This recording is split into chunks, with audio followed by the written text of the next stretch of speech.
کوئی اگر یہ سوچتا ہے کہ میرے پاس بہت قوت ہے، طاقت ہے، میں رات میں جو چاہوں عیش کر لوں، اپنے ہاتھوں اپنی زندگی کو تباہ کر لوں، تو یاد رکھیں تنہائی میں شہوتوں کو پورا کرنا، فرمایا گیا کہ اگر وہ اپنے ہاتھوں سے اپنی بربادی کرتا ہے اور شہوت کو پورا کر کے نہاتا بھی ہے۔ کیا مستزمی ماسٹربیشن یعنی ہست میتھون کرنا صحیح ہے؟ چلیے مفتی سلمان ازہری صاحب سے اس کی تقریر سن لی جائے، اسلام اس حوالے سے کیا کہتا ہے یہ جان لیا جائے۔ ہے ہائے ہلو نمستے جی، ست سری اکال، السلام علیکم، میں ندھی شرما انڈیا سے۔ اور ماسٹربیشن ایک بہت ہی سنجیدہ سنگین ایشو ہے۔ مجھے پرسنلی ایسا فیل ہوتا ہے کہ وہ بہت آپ کی انرجی کو چوس لیتا ہے۔ اور آج کل یہ جو بلو فلمز، پورنوگرافی اتنی پرچلت ہے، ہر کوئی وی ہیو ایزی ایکسیس کہ ہم اپنا موبائل کھولیں اور وہ کی سب سے بڑا میں کہوں گی حرام کام ہے، فتنہ ہے، پاپ ہے۔ خود ہی کے ساتھ آپ اتنا بڑا دشکرم کر رہے ہو، خود کے اتنی وائٹل انرجی جو آپ کو اوپر والے اللہ سبحانہ و تعالیٰ نے دی ہے، اتنی طاقت سے نوازا ہے، اور آپ یوں چند منٹ کے اندر اسے ضائع کر دیتے ہیں۔ تو وہ نہیں کرنی چاہیے، اور خاص کر کے جتنے بھی نوجوان لڑکے لڑکیاں ہیں وہ سبھی اس ویڈیو کو دیکھیں اور زیادہ سے زیادہ لوگوں تک پہنچائیں۔ یوتھ جو ہے نا 18 سے لے کر کے 35 سال تک کے لوگ وہ دیکھ لیں اسے۔ کسی بھی ایسے سیریس ٹاپک پر بات ہوتی ہے تو اسلام ہم کو صحیح گائیڈنس دیتا ہے کہ آپ کو یہ کرنا ہے، حیا میں رہنا ہے، کہ آپ کو ایسے سیٹ رولز فالو کرنے ہیں تاکہ آپ اس گناہ کو نہ کریں۔ اچھا چلیے اب آپ کی رائے جان لیتے ہیں۔ ایج بتا دو مجھے اپنی کامنٹ سیکشن میں، اینڈ آلسو آپ کیا سوچتے ہو، ہست میتھون کرنا ٹھیک ہے یا پھر بالکل غلط ہے اور اس سے بچنا چاہیے؟ مفتی سلمان ازہری صاحب کے اس بیان کو وہ سارے لوگ بڑے دھیان سے سننا جنہوں نے اپنی لائف میں کبھی ماسٹربیشن کیا ہے یا فی الحال ابھی بھی کنٹینیو کر رہے ہیں کرنا، یا پھر جو ماسٹربیٹ کرنے کے بعد نہاتے ہیں۔ And basically if you want to get educated on this topic اسلام کے حوالے سے، تو congratulations, you have come to the correct video. اور جن بچوں نے آج غلط راستہ اختیار کیا ہے، میں ایک تنبیہ ان سے کہنا چاہتا ہوں، تمہاری زندگی تباہ ہو جائے گی۔ یہ گناہوں کی لذت میرے عزیزوں زیادہ دن تک نہیں رہتی۔ تمہیں اللہ نے آج جو جوانی عطا کی ہے، اتنی بڑی نعمت، جانتے ہو جوانی کا ایک لمحہ جب ضائع ہو جائے، تمہارا ایک نطفہ بھی اگر ضائع ہو جائے تو دنیا کے کروڑوں معجون مل کر کے وہ طاقت نہیں بنا سکیں گے۔ جو قدرتی چیز ہے، جو رب تعالیٰ کی طرف سے تمہیں ملی ہوئی ہے، تم نہیں حاصل کر سکو گے۔ کوئی اگر یہ سوچتا ہے کہ میرے پاس بہت قوت ہے، طاقت ہے، میں رات میں جو چاہوں عیش کر لوں، اپنے ہاتھوں اپنی زندگی کو تباہ کر لوں، تو یاد رکھیں نوجوانوں کی ایک خرابی جو ہمارے پاس آئی ہے، چاہے وہ مردوں کی ہو یا عورتوں کی ہو، تنہائی میں شہوتوں کو پورا کرنا۔ فرمایا گیا کہ اگر وہ اپنے ہاتھوں سے اپنی بربادی کرتا ہے اور شہوت کو پورا کر کے نہاتا بھی ہے، تو فرمایا گیا ہے کہ اس کے نہانے کے ہر قطرے سے ایک شیطان پیدا ہوتا ہے۔ ہر قطرے سے ایک شیطان پیدا ہوتا ہے، اور پھر وہ شیطان سارے مل کر کے اسے گناہ پر ابھارتے ہیں۔ کیوں ہم یہ سلسلہ دراز کریں؟ ہم کیوں نہ صبر کر لیں؟ اور اللہ رب العزت فرماتا ہے ان اللہ مع الصابرین، بے شک اللہ صبر کرنے والوں کے ساتھ ہے۔ صبر کس چیز میں؟ صرف کوئی مارے تو صبر نہیں، گناہوں پر صبر کرو، گناہوں پر اپنے آپ کو روک لو، اپنے آپ کو جتنا بچا سکتے ہو بچاؤ۔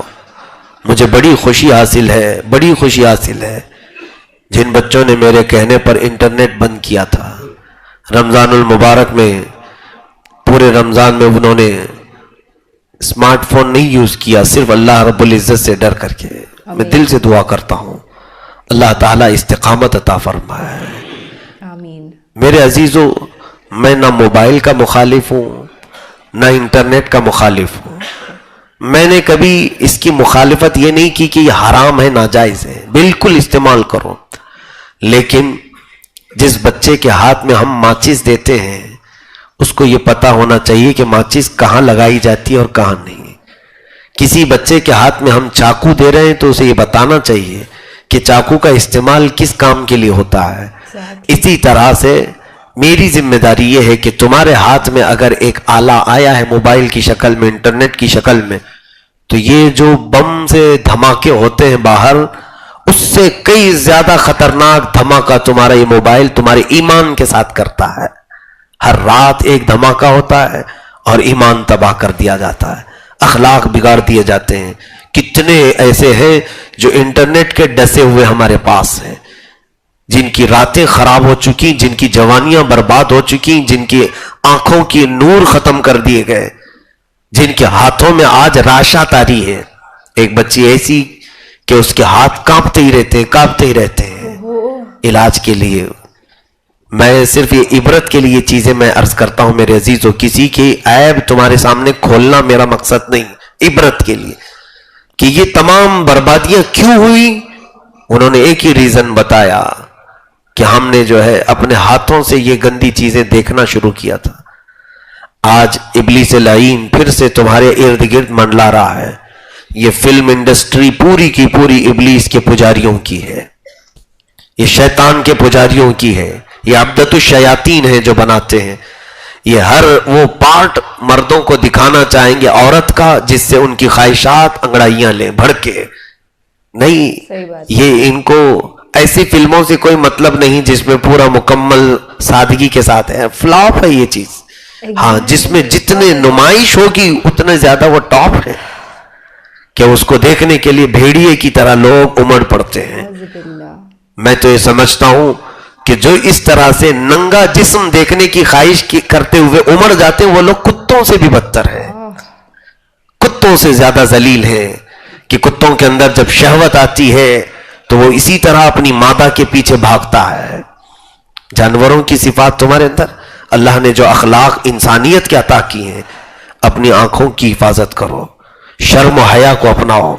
میں نے جو سخت جملہ کہا ہے وہ ہر ایک کے لیے ہے, میں کسی ایک کے لیے نہیں, ہر ایک کے لیے.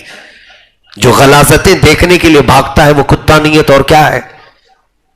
جس کو بے حیائی اچھی لگتی ہے یا تو پھر وہ مکھی ہے جو غلاظت پر بیٹھتی ہے, اچھائیوں پر نہیں بیٹھتی, یا تو پھر وہ کتا ہے جو مری ہوئی چیزوں کو کھانے کو پسند کرتا ہے.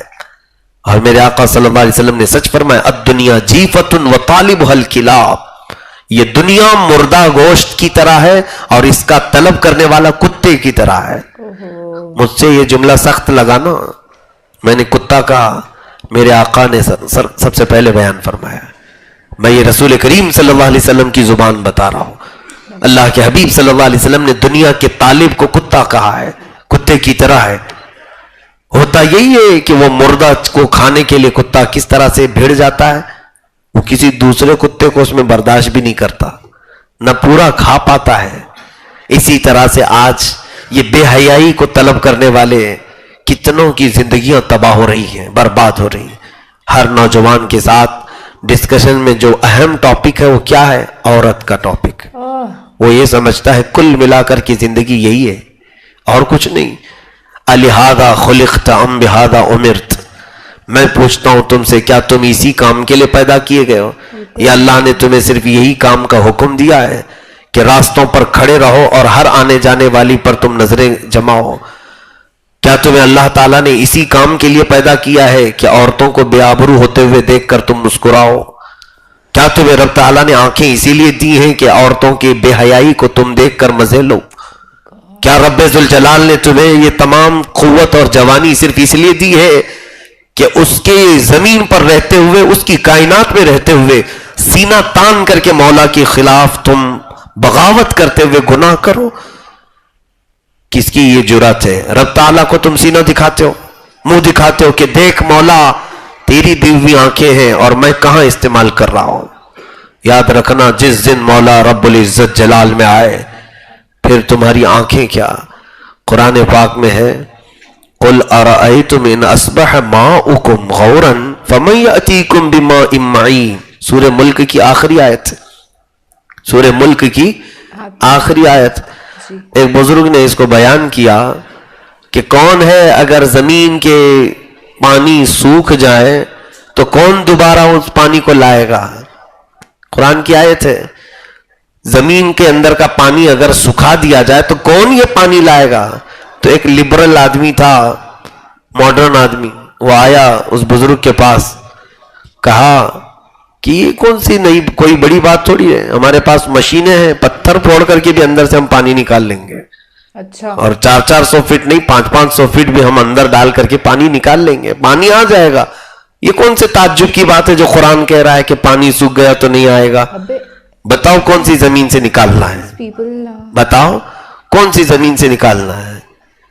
تو انہوں نے کہا اپنی دونوں انگلیاں اس کی آنکھ میں ڈال دی, اس کی آنکھ میں ڈالی, تو اس کی آنکھ درد اور بے قراری شروع ہو گئی, ایسے کہ اس کی آنکھوں میں اب کچھ بھی نظر نہیں آتا تھا, صرف انہوں نے آنکھ اس پر اپنی 2 انگلیاں لگائی.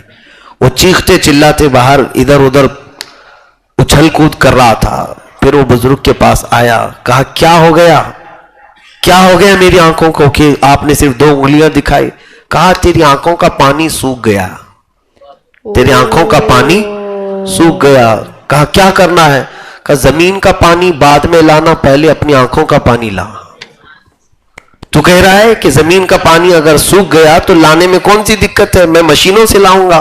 کہا جا, تیری آنکھوں کا پانی سوکھ گیا ہے, پہلے تیری آنکھوں کا پانی لا کر کے دکھا تاکہ تجھے روشنی آ جائے, پھر زمین کے پانی کی بات کرتے ہیں. میرے عزیزو, رب تبارک و تعالی جب چاہے کسی بھی ذریعے سے تمہاری آنکھوں کو سکھا دے, ختم کر دے, زندگی بھر کے لیے ہم معذور ہو جائے. اس لیے آج کے دن میں میرا صرف یہی میسج تھا, یہی ایک, کہ میں پوری قوم کو لیلۃ القدر کی اس عظیم ساعت میں یہ عرض کرنا چاہوں گا کہ بچے, جوان, مرد ہوں, عورتیں ہوں, بچیاں ہوں, یہ تمام وحشتوں سے اپنے آپ کو بچائیں, یہ تمام گندی بیماریوں سے اپنے آپ کو بچائیں, بے حیائی سے اپنے آپ کو بچائیں. اور بچنے کا ایک ہی راستہ ہے, جب تمہارے پاس اس طرح کا ماحول آئے, صرف ایک خیال کر لینا کہ میرا مولا مجھے دیکھ رہا ہے, میں رب تبارک و تعالیٰ کے حضور کیسے یہ غلط چیزیں کروں. رب تبارک و تعالیٰ میری ان تمام بے حیائیوں سے واقف ہے.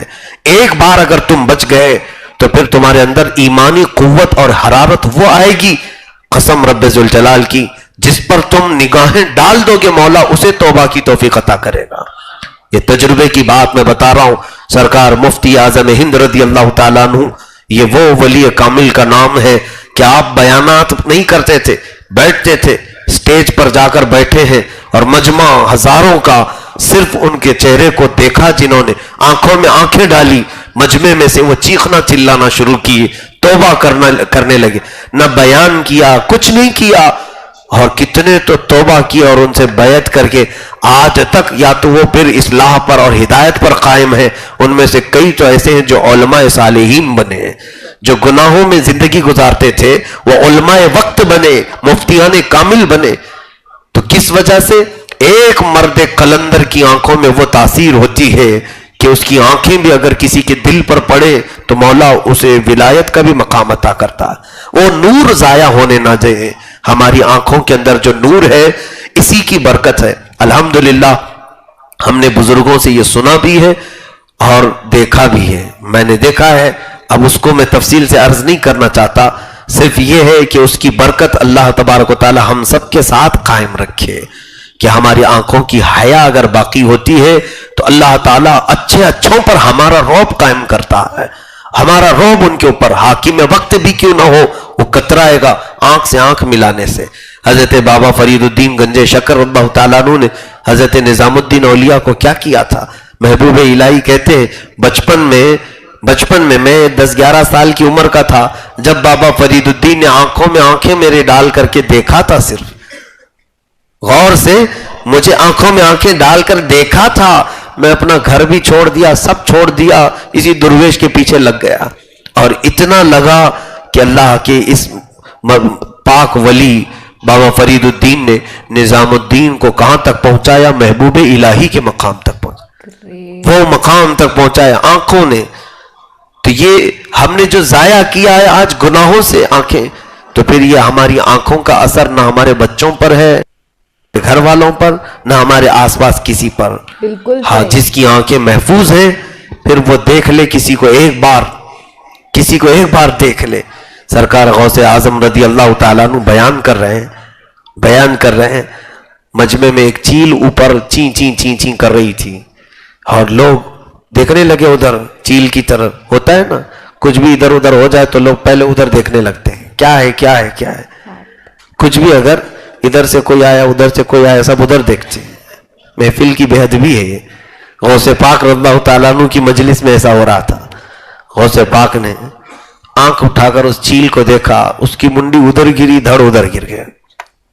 سب ڈر گئے, اب کون دیکھے گا.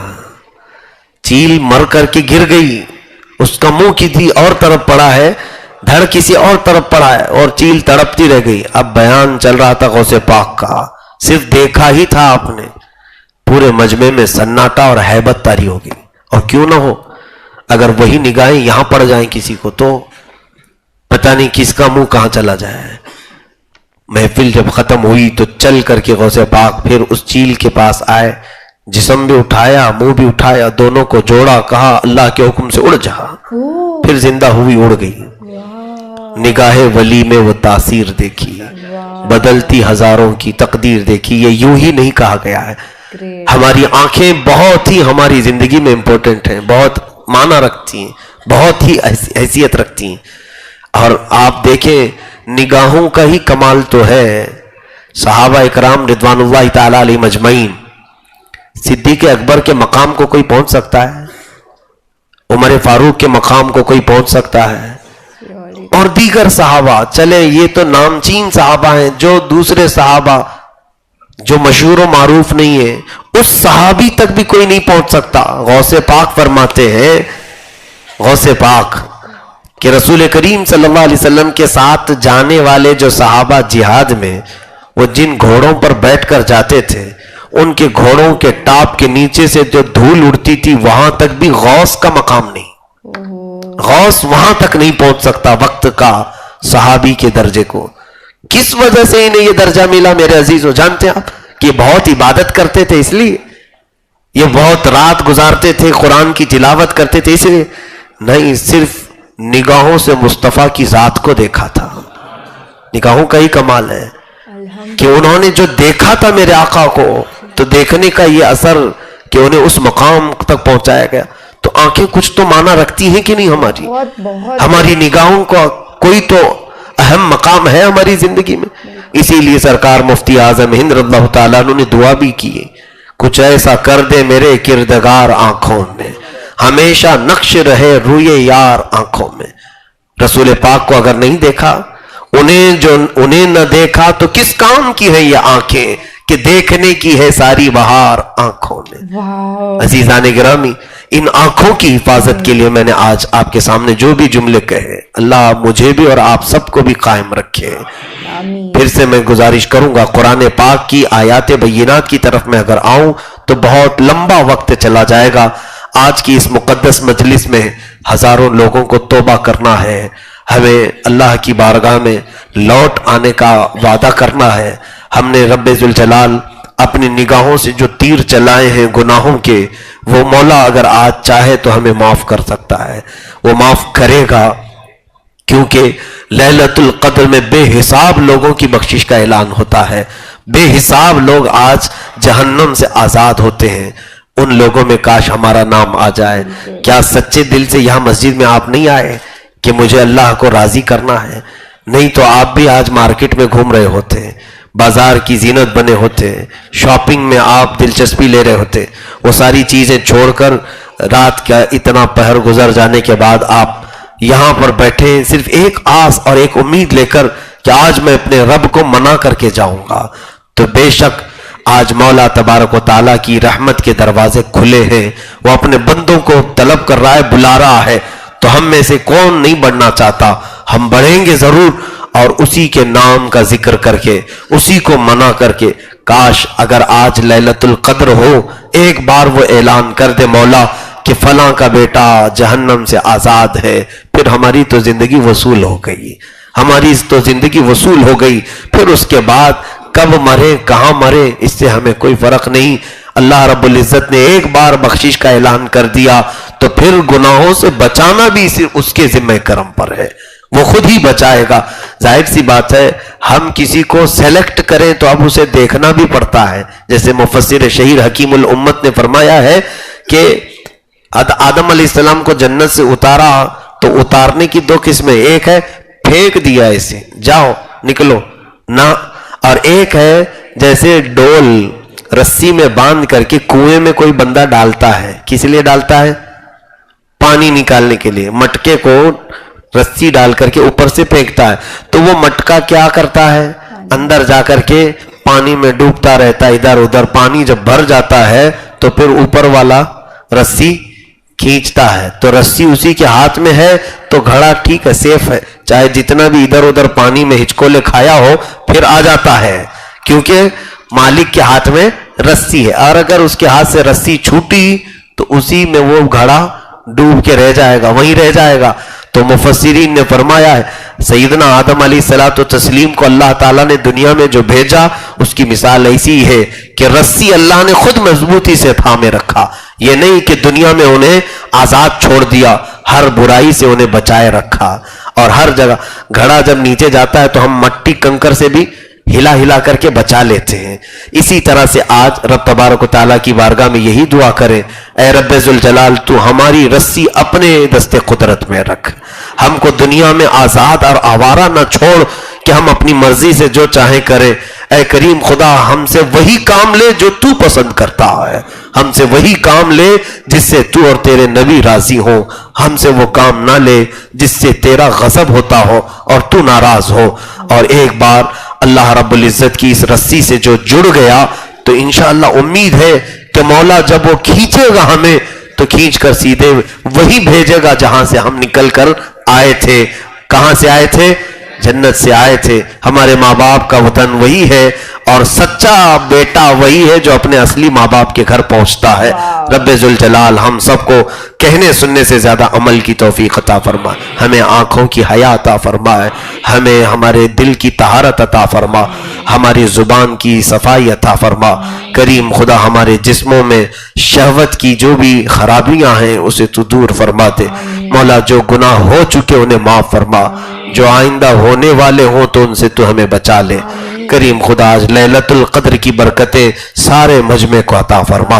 جو بچیاں عورتیں بہنیں گھروں میں موجود سن رہی مولا ان سب کو تو بے حساب مغفرت فرما، ان کو نیک و صالح خصلتیں عطا فرما، انہیں آوارگی اور بے حیائی سے تو ہمیشہ کے لیے محفوظ فرما. آج کے دن خصوصیت کے ساتھ مولا تیرے دربار میں دعا ہے کہ جو اب ہمارے درمیان نہیں رہے، جو پچھلے سال اس مسجد میں مصلی تھے، مقتدی تھے، آج وہ قبروں میں ہیں، مولا ان کی تو مغفرت فرما.